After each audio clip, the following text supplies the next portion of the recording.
Oke, Assalamualaikum warahmatullahi wabarakatuh. Wabarakatuh. Hari ini kami akan mempresentasikan bab 11 tema kebudayaan dan peradaban Islam yang terdiri dari saya sendiri, Arika Selesai dari Prodi Manajemen. Dan saya Muhammad Roman Zainullah dari Prodi Manajemen. Saya Muhammad Raihan Hakiki dari Prodi Teknik Informatika. Oke.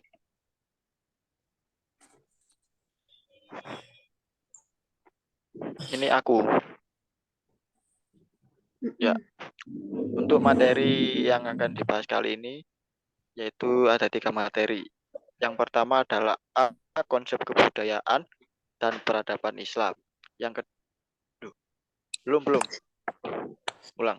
Yang B, nilai-nilai Islam dalam budaya Indonesia. Dan yang ketiga, yang C, masjid sebagai pusat peradaban Islam. Next. Tugasnya sudah pada ada. A, konsep kebudayaan dan peradaban Islam.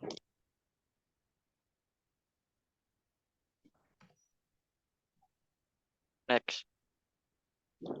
Islam di samping mengandung ajaran utama sebagai syariah, juga memotivasi umat Islam untuk mengembangkan kebudayaan Islam, yaitu kebudayaan yang mencerminkan nilai-nilai Islam.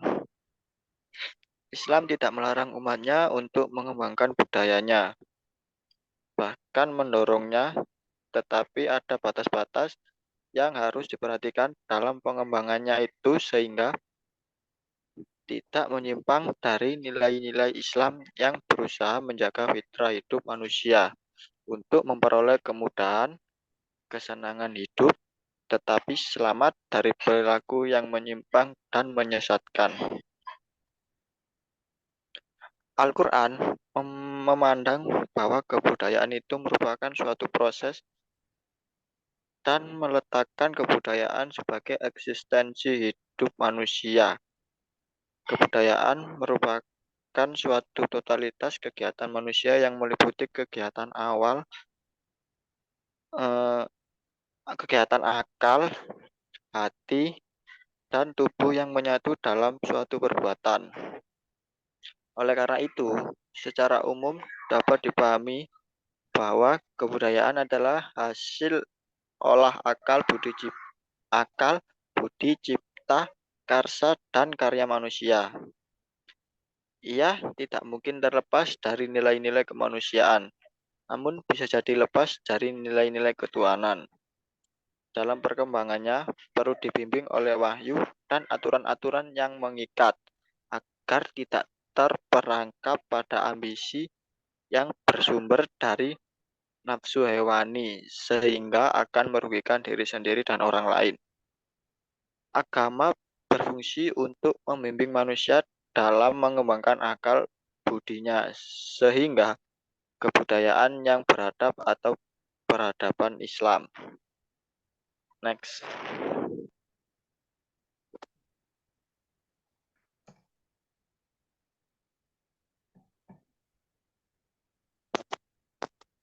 Ya, Rika. Selanjutnya, nilai-nilai Islam dalam budaya Indonesia.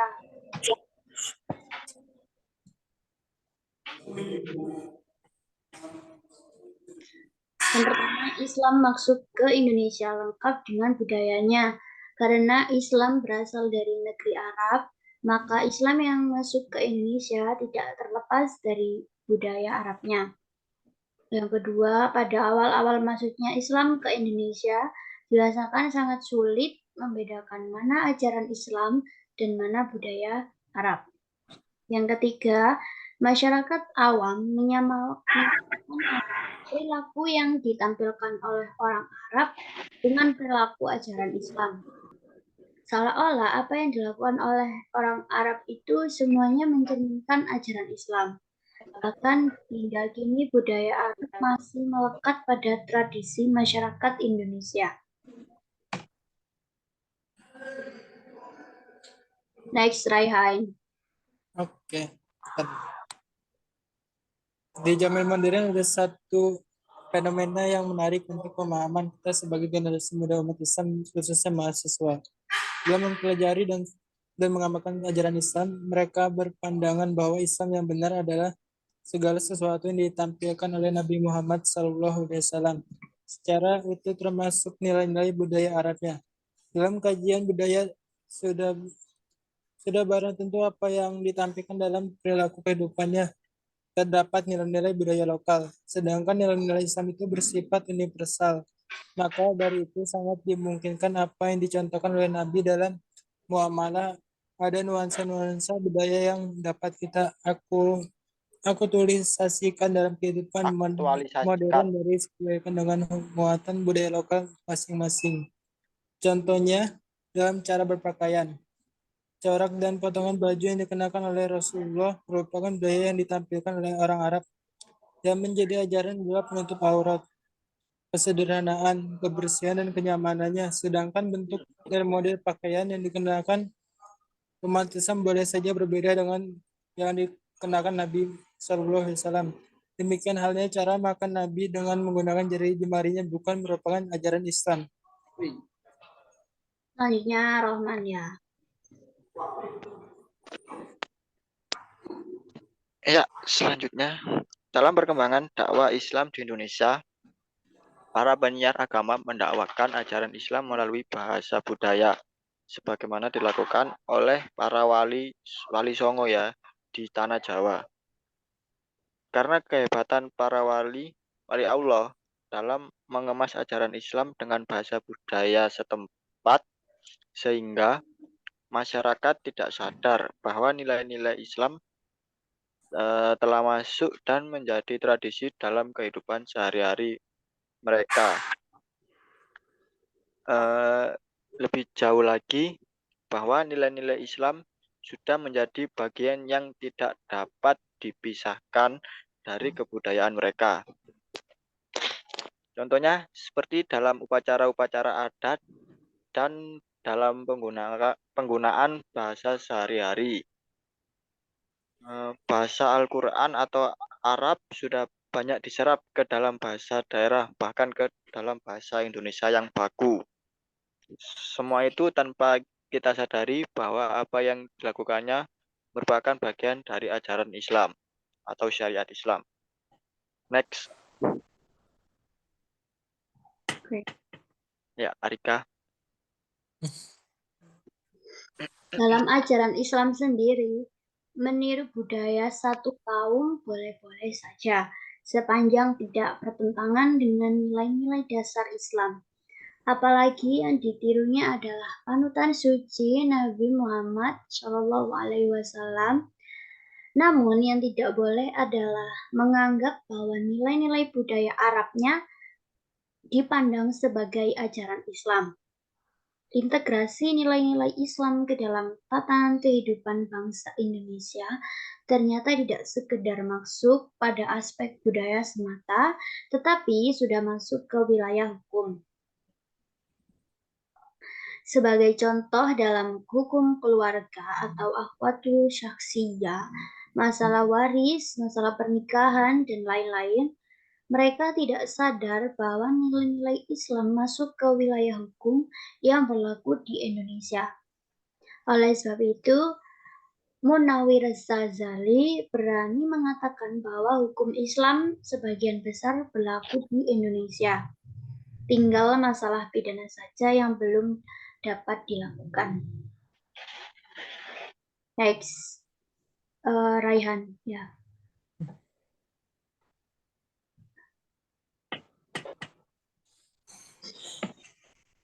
Raihan. Terus.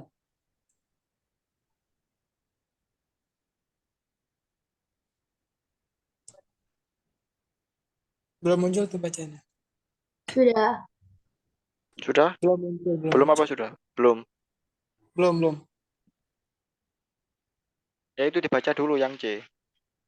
Masjid sebagai pusat peradaban Islam. Nah, Lanjut. Masjid pada umumnya dipahami oleh masyarakat sebagai tempat ibadah khusus seperti sholat, padahal masjid berfungsi lebih khas daripada sekedar tempat sholat. Sejak awal berdirinya masjid belum bergeser dari fungsi utama yaitu tempat sholat. Akan tetapi perlu diingat bahwa masjid di zaman Nabi berfungsi sebagai pusat peradaban. Nabi Muhammad SAW mensucikan jika kaum muslimin mengajarkan Al-Quran dan Al-Hikmah bermusyawarah untuk menyelesaikan sebagai persoalan kaum muslimin, membina sikap dasar kaum muslimin terhadap orang yang berbeda agama dan ras, hingga upaya-upaya meningkatkan kesejahteraan umat semuanya dilaksanakan di masjid. Next, Rai Rahman. Ya.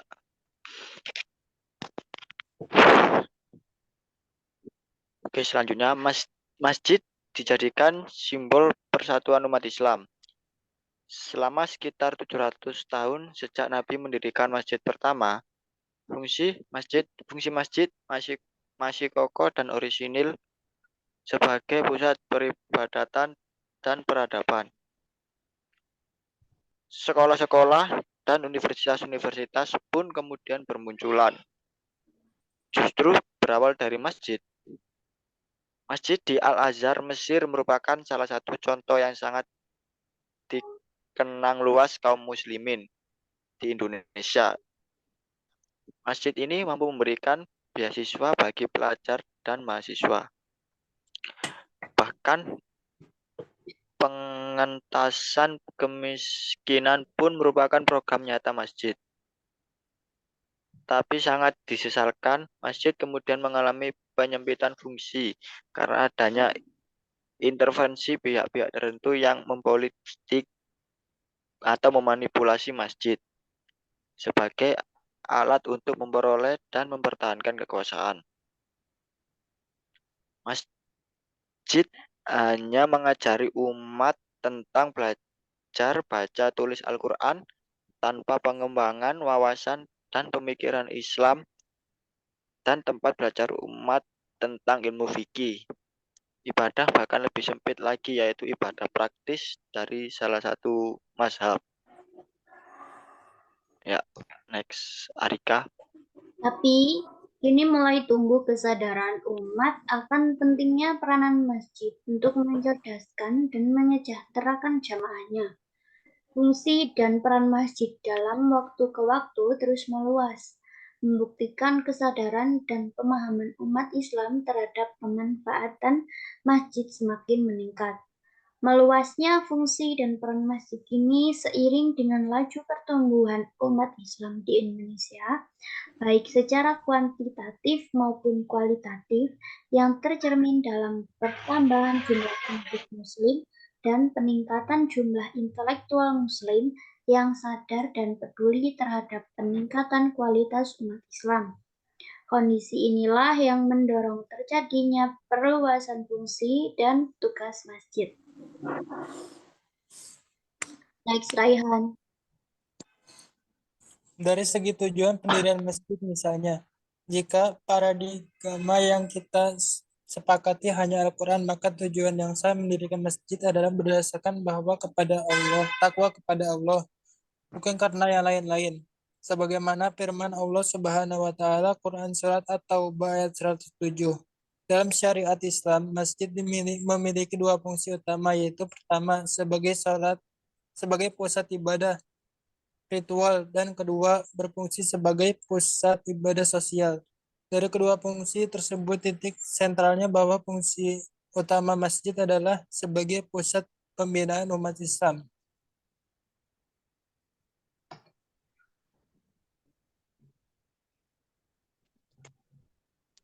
Ya. Untuk kesimpulan dari materi bab 11 ini, yaitu Islam yang diturunkan sebagai din sejatinya telah memiliki konsep semisalnya sebagai peradaban, seminalnya sebagai peradaban. Sebab kata din itu sendiri telah membawa makna keberuntungan, susunan kekuasaan, struktur hukum, dan kecenderungan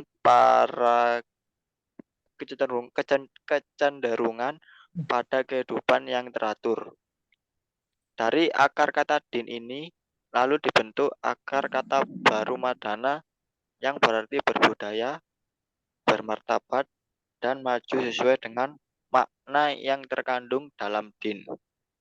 Oleh sebab itu, ketika din atau agama Allah yang bernama Islam itu telah disempurnakan dan dilaksanakan di suatu tempat, maka tempat itu diberi nama Madinah. Dari akar ini pula lah umat menggunakan kata tamadun untuk istilah peradaban Islam. Meskipun di kemudian hari istilah ini juga dipakai untuk peradaban selain Islam. Jika istilah din mengandung konsep seminal tentang peradaban, Al-Quran sendiri memiliki konsep seminal yang memproyeksikan pandangan Islam tentang alam semesta dan kehidupan yang kini disebut pandangan hidup atau pandangan alam Islam, atau yang bisa disebut juga dengan worldview, tasawur al-Islami, mabda al-Islami, pandangan alam, worldview, atau worldview merupakan asas bagi setiap peradaban di dunia. Ya. Sekian dari kelompok kami. Kurang lebihnya mohon maaf. Jika ada pertanyaan yang ingin ditanyakan, bisa hubungi nomor kami ya. Terima kasih. Assalamualaikum Assalamualaikum warahmatullahi wabarakatuh.